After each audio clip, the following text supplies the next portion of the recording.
பர்னாமில் இடைநிலைப்பள்ளி மாணவர் 3ஆம் மாடியில் இருந்து விழுந்த சம்பவம். அனைத்து கோணங்களிலும் விசாரணை.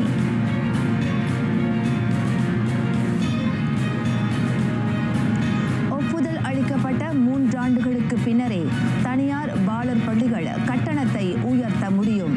மேலவையில் கல்வி அமைச்சர் தகவல். 5 ஆராய்ச்சி பல்கலைக்கழகங்களில் பன்னாட்டு மாணாக்கர் எண்ணிக்கை 27 விழுக்காட்டை எட்டவில்லை. உயர்கல்வி அமைச்சு அறிக்கை.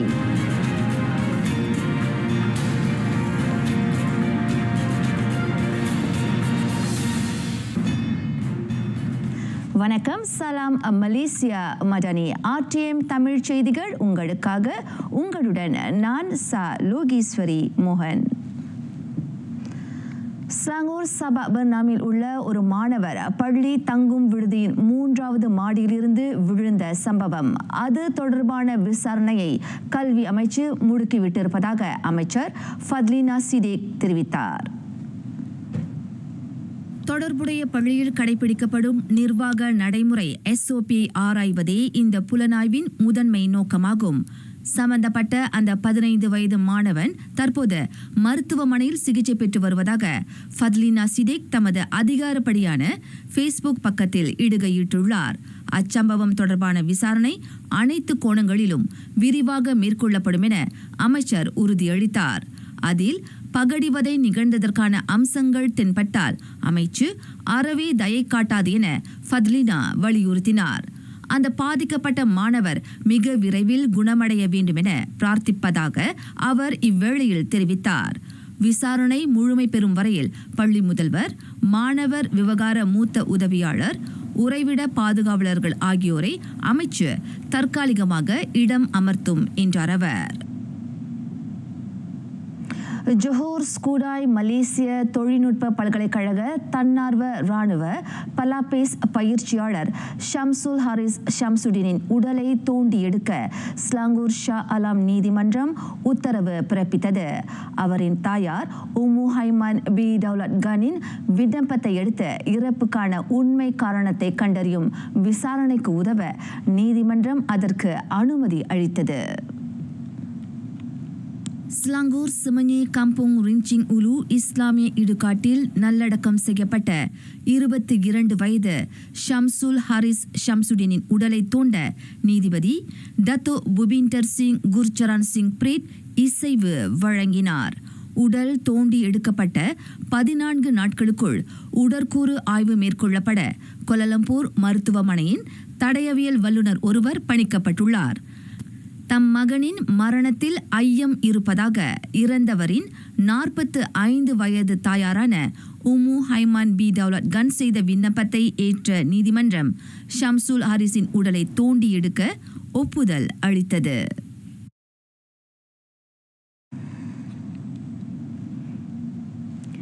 ETS 3 ரயில் சேவை இவ்வாண்டு டிசம்பரில் தொடங்கும் என கணிக்கப்பட்டுள்ளது. மின்சார ரயிலின் தண்டவாளத்திற்கான கட்டுமானம் இறுதி கட்டத்தில் உள்ளதாக போக்குவரத்து அமைச்சர் ஆந்தனி லாக் கூறினார். ETS 3 தொடர்வண்டி சேவைக்கான சமிக்ஞை அமைப்பின் பணிகள் மட்டுமே மீதமுள்ளன. ஜொஹோர் பாருவுக்கான மின் ரயில் சேவை நிர்மாணிப்பு பணிகள் அட்டவணைக்கு ஏற்ப நடைபெறுவதாக அமைச்சர் தெரிவித்தார். சில தரப்பினர் கூறுவது போல அதில் சுணக்கம் ஏற்படவில்லை என்றார் அவர். முதல் கட்டமாக ETS 3 சிகாமாட் வரையில் பயணிக்கும். பின்னர் ஆகஸ்ட் 30 தொடங்கி குளுவாங் வரையில் அந்த சேவை தொடரும். அதனைத் தொடர்ந்து 3ஆம் கட்டத்தில் ஜொஹோபாரு சென்ட்ரல் வரை அந்த மின் ரயில் சேவை வழங்கப்படும் என ஆந்தனி லாக் தெரிவித்தார். இன்று நடைபெற்ற போக்குவரத்து அமைச்சின் மாதாந்திர சந்திப்பு கூட்டத்தில் கலந்து கொண்ட பின்னர் அமைச்சர் செய்தியாளர்களை சந்தித்தார். நாட்டின் 5 ஆராய்ச்சி பல்கலைக்கழகங்களில் பன்னாட்டு மாணவர்களின் எண்ணிக்கை 27 விழுக்காட்டை எட்டியுள்ளதாக கூறப்படுவதை உயர்கல்வி அமைச்சு மறுத்துள்ளது. அவர்களின் எண்ணிக்கை 21.3 விழுக்காடாக இருப்பதை உயர்கல்வி தலைமை இயக்குனர் பேராசிரியர் முனைவர் அஸ்லிண்டா அஸ்மான் சுட்டினார். மலாயா பல்கலைக்கழகம், மலேசிய அறிவியல் பல்கலைக்கழகம், மலேசிய தேசிய பல்கலைக்கழகம், மலேசிய புத்ரா பல்கலைக்கழகம், மலேசிய தொழில்நுட்ப பல்கலைக்கழகம் ஆகியவற்றில் மொத்தம் 1,80,34 மாணவர்கள் பயில்வதாக அவர் தெரிவித்தார்.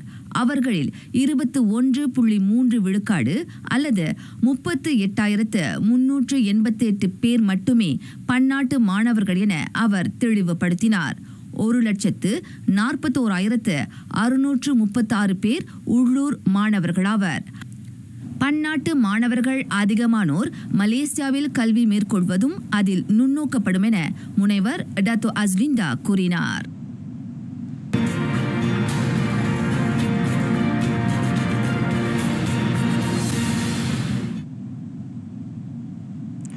ஒப்புதல் அளிக்கப்பட்ட 3 ஆண்டுகளுக்கு பின்னரே தனியார் பாலர் பள்ளிகள் கட்டண உயர்வுக்கான விண்ணப்பங்களை சமர்ப்பிக்க இயலும். அதன் கட்டண உயர்வு 30 விழுக்காட்டிற்கும் அதிகமாக இருத்தல் கூடாது எனும் முக்கிய நிபந்தனையை கல்வி அமைச்சர் ஃபத்லினா சிடிக் முன்வைத்துள்ளார். தனியார் பாலர் பள்ளி நடத்துனர்கள், பெற்றோர் உட்பட பல்வேறு தரப்பினரின் நலனையும் கருத்தில் கொண்டு அனைத்து விண்ணப்பங்களும் நியாயமான முறையில் மதிப்பாய்வு செய்யப்படும். குறைந்த வருமானம் கொண்ட குடும்பங்களை ஆதரிக்கும் வகையில் தனியார் பாலர் பள்ளிகளில் பயிலும் B40 மாணாக்கருக்கு கல்வி அமைச்சு ஒரே முறை கட்டண நிதியுதவி வழங்குகிறது. இவ்வாண்டில் 1106 மாணாக்கர் அந்த நிதி உதவியை பெற்றனர். குறிப்பாக சபா, சரவா, கிளாந்தானைச் சேர்ந்த B40 மாணவர்கள் ஒருவருக்கு தலா 1175 ரிங்கிட் 40 சென்ட் நிதி வழங்கப்பட்டது. மனிதவள அமைச்சு நிர்ணயித்த குறைந்தபட்ச ஊதியமான 1700 ரிங்கிட் தனியார் பாலர் பள்ளி ஆசிரியர்களுக்கும் பொருந்தும் என ஃபத்லினா சிடிக் குறிப்பிட்டார். பேராக்கின் கரிக்கையும் கிளாந்தானின் ஜெலியையும் இணைக்கும் கிழக்கு மேற்கு நெடுஞ்சாலை நெடுகிலும் 224 குழிகள் மூடப்பட்டன. தொடர் ரோந்து நடவடிக்கைகள் வாயிலாக அவை கண்டறியப்பட்டன. பொதுமக்களிடமிருந்து பெறப்படும் புகார்கள் தொடர்பில் 24 மணி நேரத்தில் அந்த நடவடிக்கை எடுக்கப்பட்டதாக பொதுப்பணி அமைச்சர் டத்தோஸ்ரீ அலெக்சாண்டர் நாந்தாலிங்கி மேலவையில் குறிப்பிட்டார். அரசு பராமரிப்பு நிறுவனம் கிழக்கு மேற்கு நெடுஞ்சாலைகளில் கண்டறியப்படும் குழிகளை அவ்வப்போது மூடும் நடவடிக்கைகளில் ஈடுபடுகிறது. எதிர்பாராத சம்பவம் நிகழ்ந்தால் உடனடி நடவடிக்கை எடுத்து அவசரகால பணிகளை மேற்கொள்ளவும் குறிப்பிட்ட நிறுவனம் பொறுப்பேற்றுள்ளதாக டத்தோஸ்ரீ அலெக்சாண்டர் தெரிவித்தார்.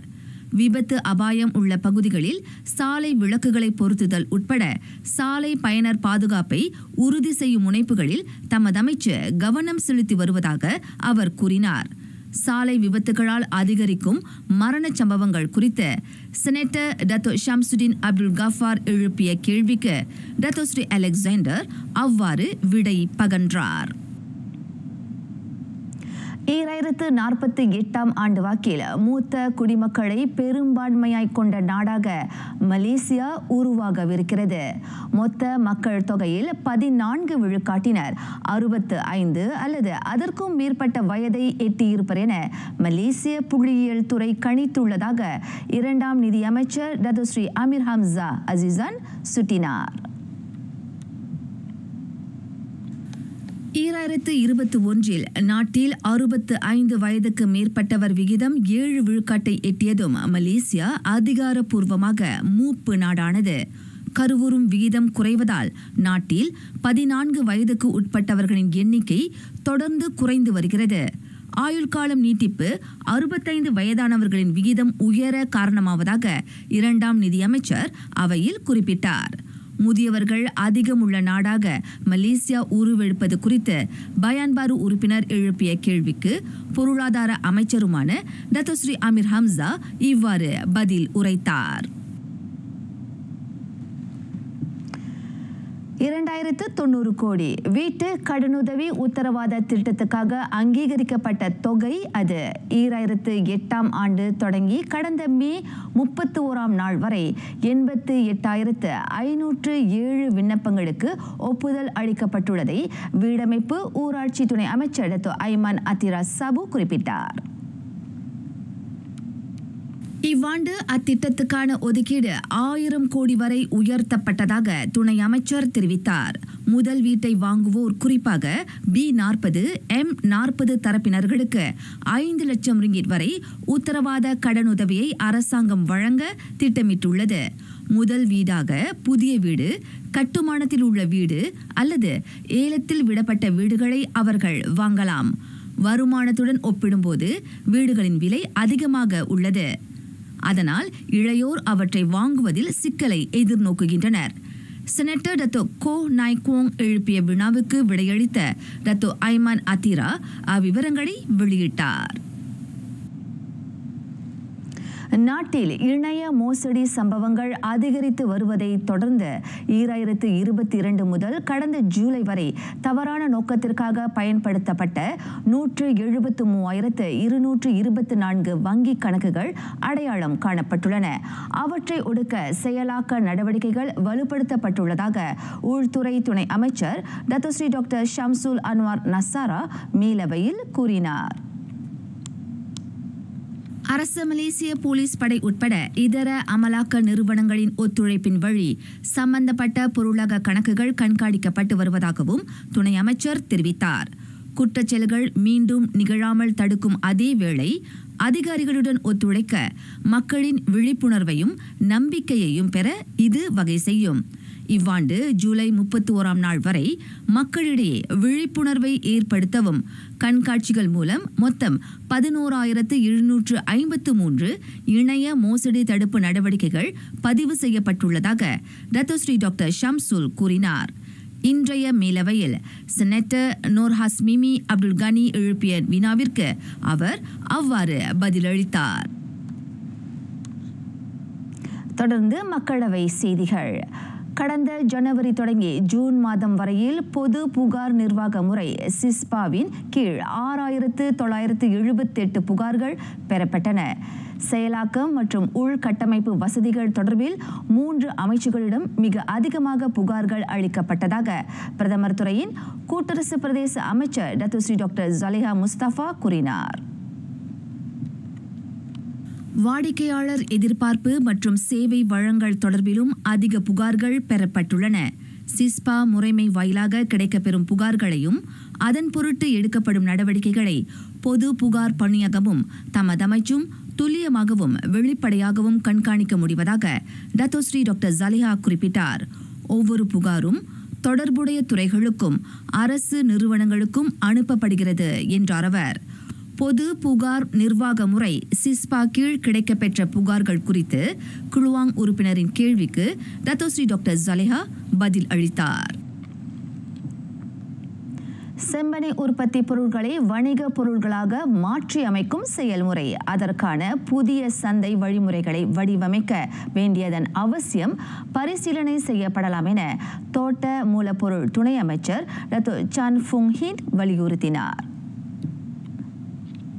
தற்போது வெற்று பழக்கொத்துகள் EFB, சுத்திகரிக்கப்பட்ட செம்பனை ஆலை கழிவுநீர் போம் மற்றும் செம்பனை உற்பத்தி பொருட்களை உட்படுத்திய பல்வேறு பொருட்கள் சந்தையில் பிரபலமாக விற்கப்படுகின்றன. வணிகத்திலிருந்து மற்றொரு வணிகத்திற்கு மாறும் இந்த வழிமுறையில் தொழில்துறையினர், தொழில்நுட்ப வல்லுநர்கள், உள்நாட்டு வாடிக்கையாளர்கள், ஏற்றுமதி நிறுவனத்தினர் ஆகியோர் ஈடுபட்டு வருகின்றனர். தொழில்துறையின் முன்னேற்றங்களை அமைச்சு தொடர்ந்து கண்காணித்து வருகிறது. புதிய சந்தை வாய்ப்புகளை திறக்கவோ கொள்கைகளை மறு மதிப்பீடு செய்யவோ அரசாங்கம் தயாராக உள்ளது. இன்றைய அவையில் பசிர்சாலா உறுப்பினர் ஜமாலுடின் யஹ்யாவின் கேள்விக்கு டத்தோ சான் அவ்வாறு விடையளித்தார். சரியான அணுகுமுறை மற்றும் அனைத்து தரப்பினரின் ஒத்துழைப்போடு நாட்டின் விவசாய மூலப்பொருள் துறையின் வளர்ச்சிக்கு பயோமாஸ் உயிர்த்திரள் முதன்மை தேசிய எரிபொருள் திட்டம் முக்கிய பங்கு வகிக்கும். செம்பனையிலிருந்து தயாரிக்கப்பட்ட தாவர எரிபொருள்கள் பசுமை பொருளாதாரத்தின் உந்து சக்தியாக திகழும் என அமைச்சர் நம்பிக்கை தெரிவித்தார். குறு சிறு நடுத்தர துறையினருக்கு உதவ பல்வேறு முன்னெடுப்புகளை செயல்படுத்தி வருகிறது தொழில் முனைவோர் மேம்பாடு கூட்டுறவு அமைச்சு. தங்களின் தயாரிப்புகளை டிக்டாக் ஸ்டுடியோ மூலம் நேரலையாக சந்தைப்படுத்துவதும் அவற்றில் அடங்கும் என துணை அமைச்சர் டத்தோஸ்ரீ ரமணன் ராமகிருஷ்ணன் தெரிவித்தார். தேசிய தொழில்முனைவோர் கழகம் இன்ஸ்கேன் மூலம் குஸ்கோ பல திட்டங்களையும் கண்காட்சிகளையும் ஏற்பாடு செய்துள்ளது. மடானி ஒரு தொழில் ஒரு மாவட்டம் எனும் திட்டத்தின் அடிப்படையில் தொழில்முனைவோர் தங்கள் வணிக சங்கிலை வலுப்படுத்தவும் அது தூண்டுகோலாக இருக்கும் என டத்தோ ஸ்ரீ ரமணன் கூறினார். இன்றைய மக்களவையில் குறு சிறு வணிகர்கள் குறித்து குவலக்கராய் நாடாளுமன்ற உறுப்பினர் அப்துல் லத்தீப் அப்துல் ரஹ்மான் தொடுத்த வினாவுக்கு அவர் இவ்வாறு விடை பகன்றார். பாலஸ்தீன மக்களுக்கான நீதி குரலை மலேசியா எழுப்பி வருகிறது. அதனால் எழக்கூடும் எந்த வகையான அச்சுறுத்தலையோ மிரட்டலையோ சமாளிக்கும் ஆற்றல் மலேசியாவுக்கு உள்ளது. அவ்வாறு மக்களவையில் முழங்கினார் வெளியுறவு துணை அமைச்சர் டத்தோ முகமது அல்-அமீன். பாலஸ்தீன மக்களின் நீதிக்கான மலேசியாவின் குரல் ஓங்கி ஒலிக்கிறது. இவ்வேளையில் அது தொடர்பில் அச்சுறுத்தலோ மிரட்டலோ விடுக்கப்படின் அதனை வலுவான அடிப்படை மிகுந்த நிலைப்பாட்டுடன் மலேசியா எதிர்கொள்ளும் என துணை அமைச்சர் கோடி காட்டினார். பன்னெடுங்காலமாக பாலஸ்தீனத்தை மலேசியா தொடர்ந்து ஆதரிக்கிறது. மாந்த நேயத்தின் அடிப்படையில் அந்த ஆதரவு அமைகிறது, சமயத்தின் அடிப்படையில் அன்று என அவர் தெளிவுபடுத்தினார். பாலஸ்தீனத்துக்கு ஆதரவை புலப்படுத்துவதால் பொருளாதார அளவில் பிற நாடுகள் மலேசியாவை புறக்கணிக்கும் வாய்ப்புகள் உள்ளனவா என புன்சா போர்னியோ உறுப்பினர் டத்தோ விலி மொங்கின் அவையில் தொடுத்த வினாவுக்கு டத்தோ முகமது அல்-அமீன் விடை பகன்றார். புரூனை ஆட்சியாளர் சுல்தான் ஹசன் அல் போல்கியாவுக்கு இன்று இஸ்தானா நகராவில் தேசிய வரவேற்பு நல்கப்பட்டது. மலேசியாவுக்கு நேற்று தொடங்கி 4 நாட்களுக்கு அவர் அலுவல் பயணம் மேற்கொண்டுள்ளார். பேரரசர் சுல்தான் இப்ராஹிமும் பிரதமர் டத்தோ ஸ்ரீ அன்வார் இப்ராஹிமும் அவரை மரியாதை நிமித்தம் வரவேற்றனர். காலை 10 மணிக்கு புரூனை சுல்தான் ஹசன் அல் போல்கியா அவரது புதல்வர் இளவரசர் அப்துல் மத்தீனுடன் இஸ்தானா நகராவில் கால் பதித்தார். மலேசிய புரூனாய் இரு நாட்டு பண்களும் ஒலிக்க 21 துப்பாக்கி வேட்டுகள் முழங்க அவர்களுக்கு அரச மரியாதையுடன் வரவேற்பு நல்கப்பட்டது.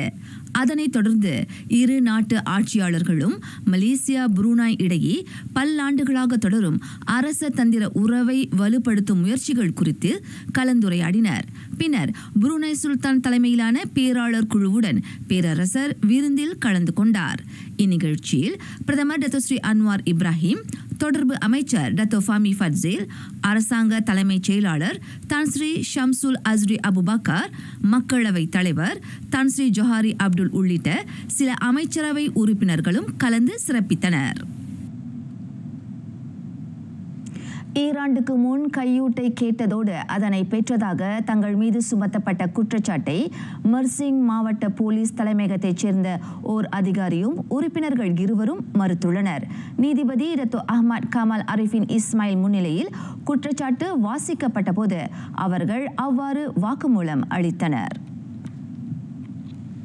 43 வயது இன்ஸ்பெக்டர் டெரிஸ் ஜெர்மனும் 37 வயது காப்ரல் முகமது ஃபாமி முகமது தோப்பும் மூவரிடமிருந்து 7000 ரிங்கிட்டை லஞ்சமாக பெற ஒப்புக்கொண்டதாக கூட்டாக குற்றம் சாட்டப்பட்டுள்ளது. சம்பந்தப்பட்ட மூவரின் லாரிகளை பறிமுதல் செய்யாமல் இருக்க அவர்கள் 2023 நவம்பர் 30 அந்த குற்றத்தை புரிந்ததாக அறியப்படுகிறது. ஒருவரின் உத்தரவாதத்தின் பேரில் ஆளுக்கு 10,000 ரிங்கிட் தொகையுடன் விடுவிக்க நீதிமன்றம் அனுமதி வழங்கியது. அதே நீதிமன்றத்தில் 800 ரிங்கிட் கையூட்டை கோரியதாக 29 வயது லான்ஸ் காப்ரல் முகமது தஃபிக்குல் ஹக்கீம் முகமது ஜாக்கி மீது குற்றம் சுமத்தப்பட்டுள்ளது. லோரியை பறிமுதல் செய்யாமல் இருக்க அந்த தொகையை ஒருவரிடம் அவர் கேட்டதாக கூறப்படுகிறது. 2023 நவம்பர் 19 காப்ரல் முகமது தஃபிக்குல் அக்குற்றத்தை புரிந்ததாக அறியப்படுகிறது. 6,000 ரிங்கிட் உத்தரவாத தொகையில் அவர் விடுவிக்கப்பட்டார். அடுத்த மாதம் 30ஆம் தேதி அந்த வழக்கு மீண்டும் செவிமடுக்கப்படும். இதனிடையே இம்மாதம் 15ஆம் நாள் வரை அரச மலேசிய சுங்கத்துறையின் பேரா கிளை மேற்கொண்ட சோதனையின் வாயிலாக 26 கடத்தல் சம்பவங்கள் முறியடிக்கப்பட்டன.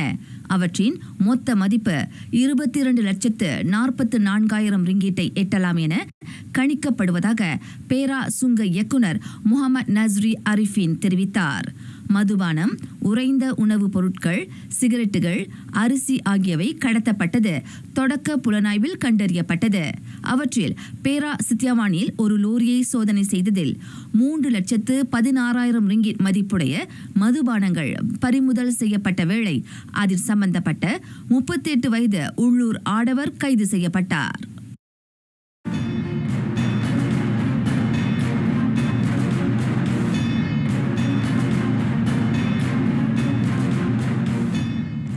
இந்தோனேசியா ஜகார்த்தாவின் நாடாளுமன்ற கட்டடத்தின் வெளியே ஆயிரக்கணக்கானோர் ஆர்ப்பாட்டத்தில் ஈடுபட்டனர். நாடாளுமன்ற உறுப்பினர்களுக்கு வழங்கப்படும் ஊதியம் பிடித்தம் செய்யப்பட வேண்டும் எனும் கோரிக்கையை அவர்கள் முன்வைத்தனர். நாடாளுமன்ற உறுப்பினர்கள் மாதத்திற்கு 10 கோடி ரூபாய்க்கும் அதிகமாக அல்லது $6,000 அதிகமாக ஊதியத்தை பெறுவதாக குறிப்பிட்ட அறிக்கைகளை ஆர்ப்பாட்டக்காரர்கள் மேற்கோள் காட்டினர். இந்தோனேசியாவின் சராசரி மாத வருமானம் 30 லட்சம் ரூபாயை காட்டிலும் இது பன்மடங்கு அதிகமாகும்.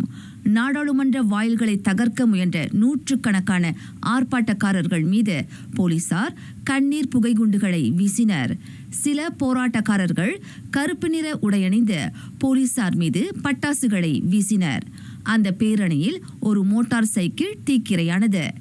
சேதங்கள் மற்றும் இதர விவரங்களை அதிகாரிகள் வெளியிடவில்லை. பெரு நிறுவனங்கள் மற்றும் இராணுவ அதிகாரிகளின் நலனை மட்டுமே முக்கியத்துவம் வழங்குவதாக அந்நாட்டு அரசாங்கத்தை அவர்கள் சாடினர். மேலும் இந்தோனேசிய அதிபர் பிரபோவோ சுபியான்டோ தலைமைத்துவத்தின் கீழ் இராணுவத்தின் வளர்ச்சியையும் ஆர்ப்பாட்டக்காரர்கள் விமர்சித்தனர். பேரணியின் போது நிலைமையை கட்டுக்குள் கொண்டுவர 1200க்கும் அதிகமான போலீஸ் அதிகாரிகள் பணியில் அமர்த்தப்பட்டனர்.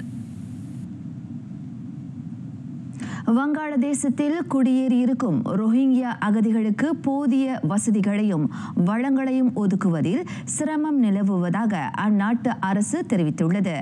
அவர்கள் எதிர்நோக்கும் இடரை சமாளிக்க அனைத்துலக சமூகம் உரிய வழியை ஆராய வேண்டும் எனவும் அஃது அறிவுறுத்தியது. வங்காளதேசத்தில் ரோஹிங்கியா அகதியர் 1,30,00,000 பேர் குடியேறியுள்ளனர். அவர்களில் பாதிக்கும் மேற்பட்டோர் சிறார். அவர்களை நாட்டில் வைத்திருப்பது பேர் அழுத்தத்தை ஏற்படுத்துவதாக அந்த தெற்காசிய நாட்டின் இடைக்கால பிரதமர் முகமது யூனுஸ் கருத்துரைத்தார். சில நாள்களில் 7 லட்சத்துக்கும் மேற்பட்டோர் 8 ஆண்டுகளுக்கு முன்னர் அங்கு குடியேறியதை அவர் நினைவு கூர்ந்தார். மியான்மரில் 2017 இராணுவத்தால் ஒடுக்கப்பட்ட அவர்கள் அகதிகளாக அண்டை நாடுகளுக்கும் பிற நாடுகளுக்கும் தப்பியோடினர். இராணுவத்தின் அந்த கொடுஞ்செயலை இன அழிப்பு என ஐநா வகைப்படுத்தியது. கலந்துரையாடலுக்கு முன் வந்துள்ள தென்கொரியாவின் முடிவை அமெரிக்க அதிபர் டொனால்ட் ட்ரம்ப் வரவேற்றுள்ளார். இரு நாட்டு வர்த்தக உடன்படிக்கை வடகொரிய அதிபர் கிம் ஜோங் உனை சந்திப்பது முதலானவை குறித்து பேச ஆயத்தமாக இருப்பதாகவும் அவர் கூறியுள்ளார். தென்கொரிய புதிய அதிபர் லீ ஜே-மூங்கை வெள்ளை மாளிகையின் ஓவல் அலுவலகத்தில் சந்திக்க ட்ரம்ப் ஆவல் உற்றுள்ளார். இதற்கிடையில் வாஷிங்டனின் அந்த விருப்பத்தை பாராட்டிய சோல் பியோங்யாங்குடன் அவர் பேச்சு நடத்துவார் என்ற நம்பிக்கையை வெளிப்படுத்தியுள்ளது. பொருளாதாரத்தில் அமெரிக்காவை பேரளவில் தென்கொரியா சார்ந்துள்ளது. தென்கொரிய முன்னாள் அதிபர் யூன் சுங் யோலின் விசாரணை கையாளப்படும் முறை குறித்து ட்ரம்ப் முன்னதாக அந்நாட்டை சாடியதுடன் அமெரிக்காவின் இராணுவ பாதுகாப்பை மட்டும் அது நாடுவதாகவும் குற்றம் சாட்டினார். இவ்வேளையில் இரு நாட்டு உறவை மேம்படுத்தும் நோக்கில் அமெரிக்க தலைமையுடன் கைகுலுக்க லீ முன்வந்துள்ளார். கொலம்பியா உடனான எல்லை பாதுகாப்பை மேம்படுத்தி அங்கு மேலோங்கியுள்ள குற்றச்செயல்களை ஒடுக்க இராணுவ வீரர் 15,000 பேரை வெனிசுவேலா களம் இறக்கியுள்ளது. பல்வேறு தளவாடங்கள் வழி அவர்கள் அங்கு கடமையில் ஈடுபடுவர் என அந்நாட்டு உள்துறை அமைச்சர் டியோஸ்டாடோ கபேலோ தெரிவித்தார்.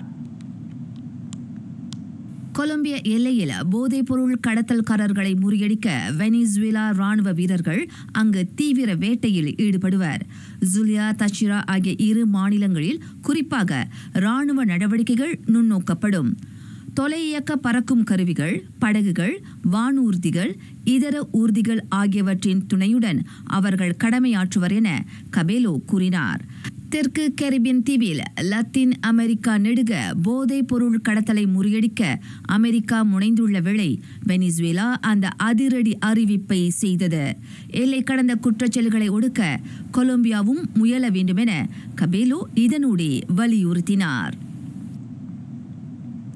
நீதியின் முன் நிறுத்தப்பட்டார் மெக்சிகோவின் முன்னாள் போதைப்பொருள் கடத்தல் மன்னன் இஸ்மாயில் எல் மயோ ஜம்பாடா. பல தசாப்தங்களாக கொலை, கொக்கைன் கடத்தல் நடவடிக்கைகளில் ஈடுபட்டது நிரூபிக்கப்பட்டதை தொடர்ந்து அவருக்கு ஆயுள் தண்டனை விதிக்கப்பட்டது.